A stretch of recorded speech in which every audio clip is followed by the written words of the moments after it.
Assalamualaikum students, welcome in digital learning class. SSCA provides great opportunity to the students.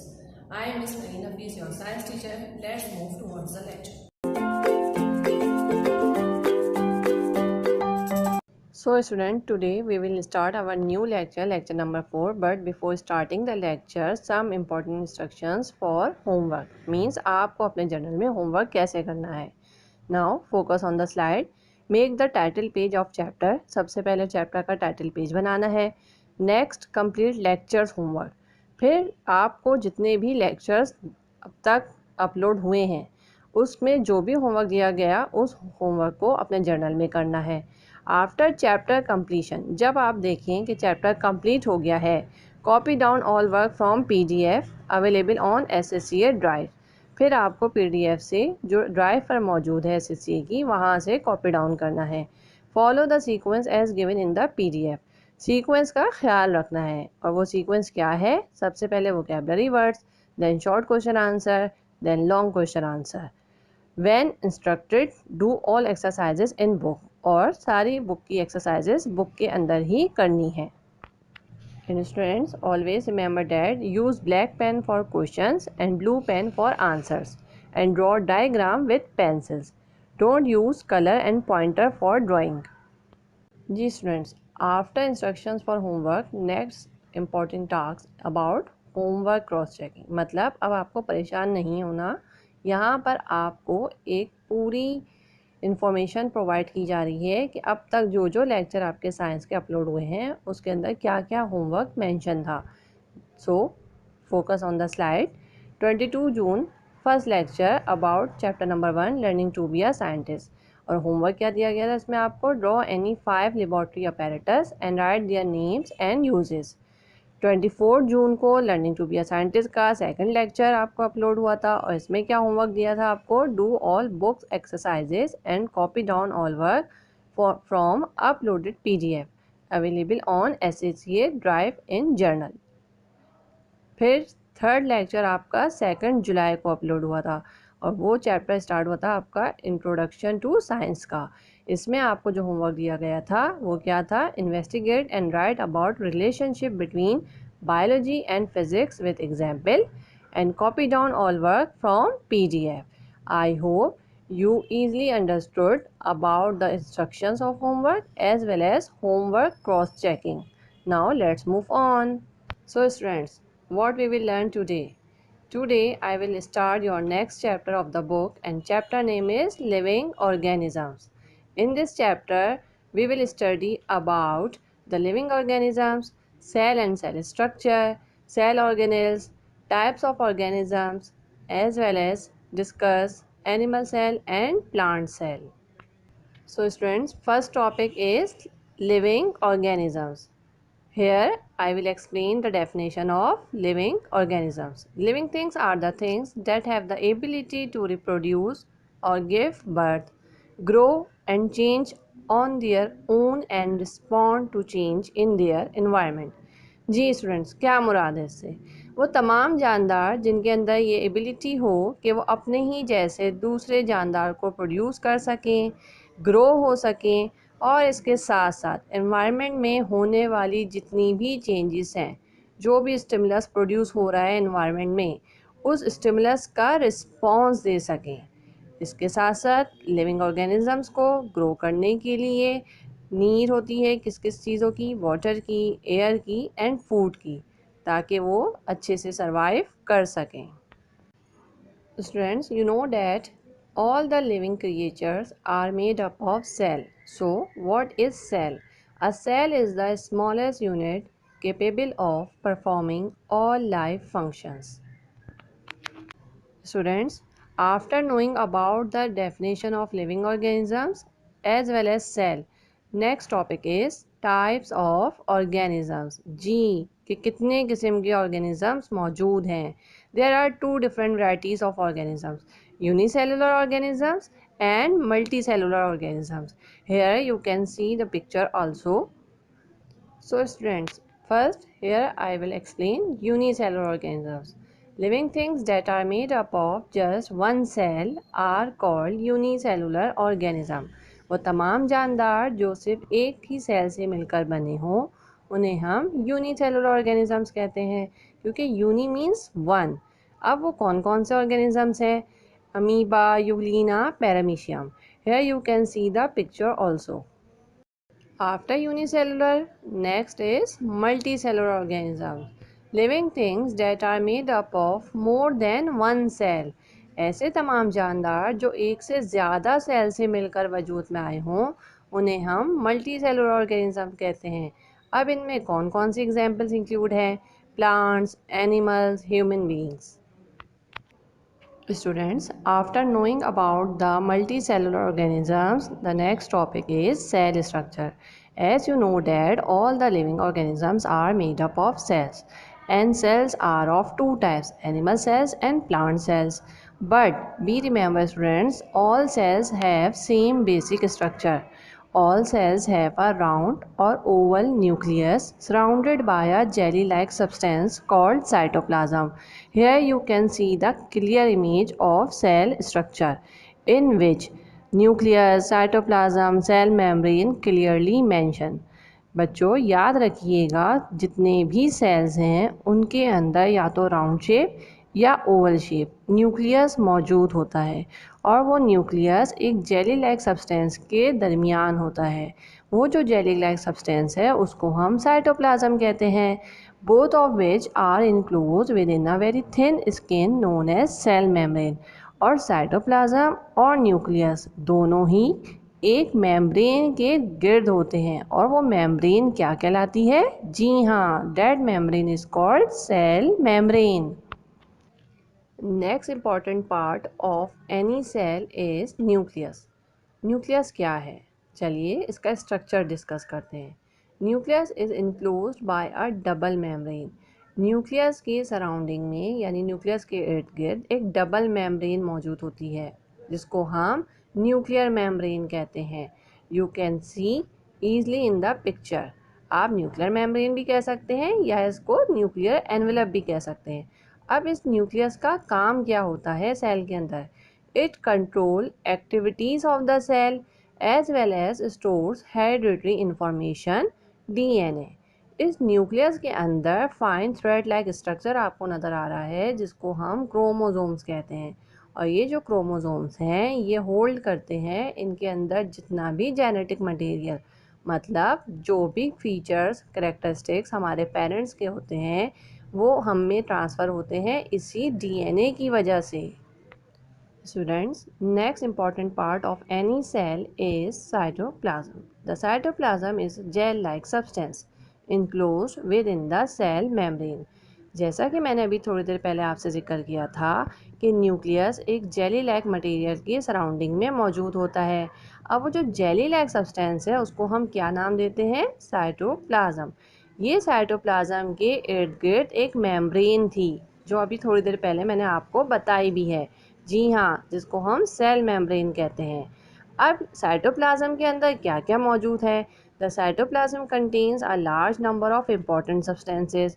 अब वो important substances क्या हैं? Such as oil droplets, starch, water, salts and excretory matter. अब इस cytoplasm का function क्या है cell के अंदर? It maintain shape of the cell, मतलब हमें सेल की एक प्रॉपर शेप नज़र आती है due to which cytoplasm, as well as it is also responsible for the exchanging of material. अब ये मटेरियल की एक्सचेंज करने में भी मदद करते हैं। So students, now I will explain cytoplasm organelles. मतलब अभी हमने थोड़ी देर पहले ये बात जानी कि साइटोप्लाज्म के अंदर मुख्तलिफ सब्सटेंसेस मौजूद होते हैं। इसके साथ साथ cytoplasm hold different organelles and that tiny organelles are mitochondria, vacuole, chromosomes and Golgi bodies. अब ये जितने भी इम्पॉर्टेंट ऑर्गेनल्स आपको पिक्चर में नज़र आ भी रहे हैं इनका काम क्या है? जी, different organelles perform different functions like respiration, excretion. जी स्टूडेंट्स, अब वन बाय वन हम साइटोप्लाज्मिक ऑर्गेनल्स को डिटेल में डिस्कस करेंगे, मतलब उसके स्ट्रक्चर को भी और उसके फंक्शन को भी। So first organelle is mitochondria. Mitochondria is rounded or elongated in shape. You can see the picture of mitochondria in the slide. Mitochondria consist of two kinds of membrane, outer membrane and inner membrane. The inner membrane is folded. जो अंदरूनी layer होती है वो इसकी fold हुई भी होती है और वो फोल्डेड मेम्ब्रेन हमारी क्या कहलाती है? क्रिस्टल कहलाती है।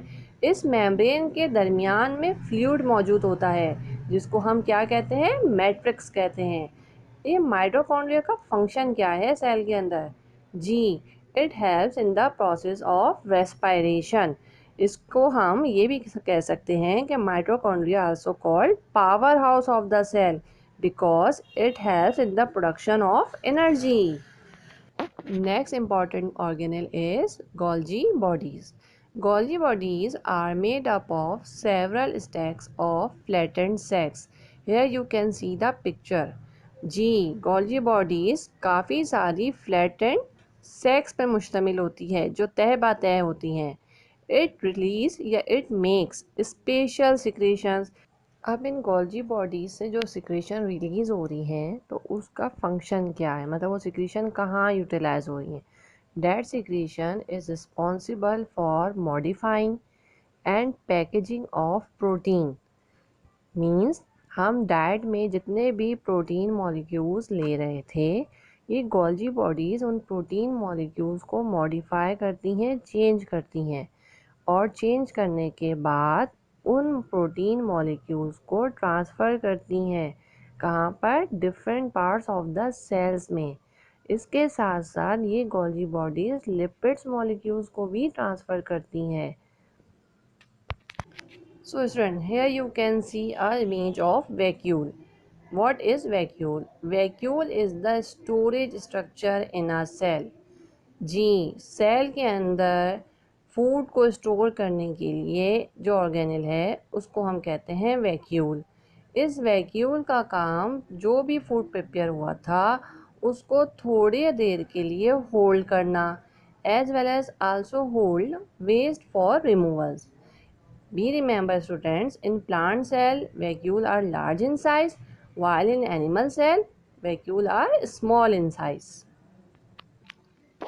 Let's move on. Next important organelle is chloroplast. Chloroplast is only present in plant cell. Here you can see the diagram of plant cells in which chloroplasts are specially mentioned. In plant cell, this chloroplast trap the sunlight energy and that sunlight energy is needed for photosynthesis. So students, as I told you that chloroplast is responsible for trapping the energy from sunlight. Chloroplast is the green pigment which is present in the plant cells. And in which part of the plant cells? Obviously leaves. This chloroplast absorbs the sunlight from the sun and responsible for combining for chemical reaction between water and carbon dioxide and responsible also for making the glucose which is the final product. So student, next important organelle is chromosomes. What is chromosomes? As I told you before that inside the nucleus of all cell a rod shaped objects structure are present and that rod shaped structure is called chromosomes. जी, जितने भी sales हैं उनके nucleus के अंदर एक special structure जिसको हम chromosomes कहते हैं मौजूद होता है और ये क्रोमोसोम्स केमिकली किससे बना है? न्यूक्लिक एसिड से। और इस न्यूक्लिक एसिड को हम क्या कह रहे हैं? DNA. Here you can see the structure of DNA. DNA means deoxy ribose nucleic acid. अब इस डीएनए का काम क्या है? It takes part in cell division. ये जो डीएनए है ये पार्टिसिपेट करता है सेल्स को डिवाइड करने में। आइए एक एग्जाम्पल से समझते हैं। स्टूडेंट्स याद रखें, जब भी हमें कभी चोट लग जाती है तो आपने देखा होगा कि कुछ टाइम के बाद हमारी स्किन वापस से रिपेयर हो जाती है। वो जो रिपेयर हुई हमारी स्किन या वापस से उसी हालत में आ गई तो वो किसकी वजह से हुई? ऑब्वियसली न्यू सेल्स की फॉर्मेशन की वजह से। और वो जो न्यू सेल्स की फॉर्मेशन हुई वो किसकी वजह से हुई? सेल डिवीज़न की वजह से। और सेल डिवीजन किसकी वजह से हुई? डीएनए की वजह से। ठीक है स्टूडेंट्स, समझ में आ गया आपको chromosomes? So students, here you can see a clear picture of animal cell. In this picture you can see that several structural organelles are present, but you need to consider those organelles as I discussed before. You can first focus on the shape of animal cell, which is not proper, as well as you can see the shape of mitochondria, Golgi bodies, as well as nucleus, and inside the nucleus nucleolus are present, as well as you can also focus the cytoplasm, which is jelly like substance, and vacuole are present in the small in size. Let's move on. The next picture you can see clearly is plant cell. So you can easily recognize that difference between animal and plant cell picture. In plant cell, a definite shape is looking. You can see the image of cell wall, cell membrane, and look at the vacuole, which is very large in size. As well as plant cells, chloroplast are also present, means green color pigment, which is absent in the animal cell. You can also easily see the images of Golgi apparatus, mitochondria. Let's move on. Next topic is similarities between animal and plant cell. As I discussed before the image of animal and plant cell, now the time to share the similarities between both cells. In both the cells, we discuss nucleus, cytoplasm, plasma membrane, Golgi bodies, mitochondria, and vacuole. But there are some differences present in both the cells. So let's move on to understand the differences. After similarities between these two cells, here we discuss differences between animal and plant cell. चलिए अब ये समझते हैं कि दोनों sales के अंदर क्या डिफरेंट फीचर्स हैं. फर्स्ट ऑफ ऑल शेप की बात करते हैं. Animal cell do not have fix shape while plant have fix shape. Animal cell का शेप प्रॉपर नहीं होता, जबकि प्लांट सेल का शेप जो है वो परमानेंट होता है. Then next characteristic is cell wall. Animal cell do not have cell wall, while plant cell have cell wall. Cell wall सिर्फ plants के अंदर मौजूद होती है. इसके बाद बात करते हैं vacuole की. Be remember students, animal cell do not have vacuole, or sometimes small vacuole are present, while plant cell always contain large vacuole. Next, chloroplast. Chloroplast is the green pigment, and that green pigment is only present in the plant cell, while animal cell don't have a chloroplast. Now, I hope you have understood all the topic very well. It's a time for summarization. मतलब आज के lecture में हमने क्या क्या पढ़ लिया. We have learned living organisms, cell and structure of cell, types of organisms, unicellular and multicellular, cytoplasm and its organelles. इसके साथ साथ similarities between animal and plant cell and differences between animal and plant cells. Now it's a time for homework. Homework में क्या करना है आपको? Draw and label diagram of amoeba. Draw and label diagram of animal and plant cell.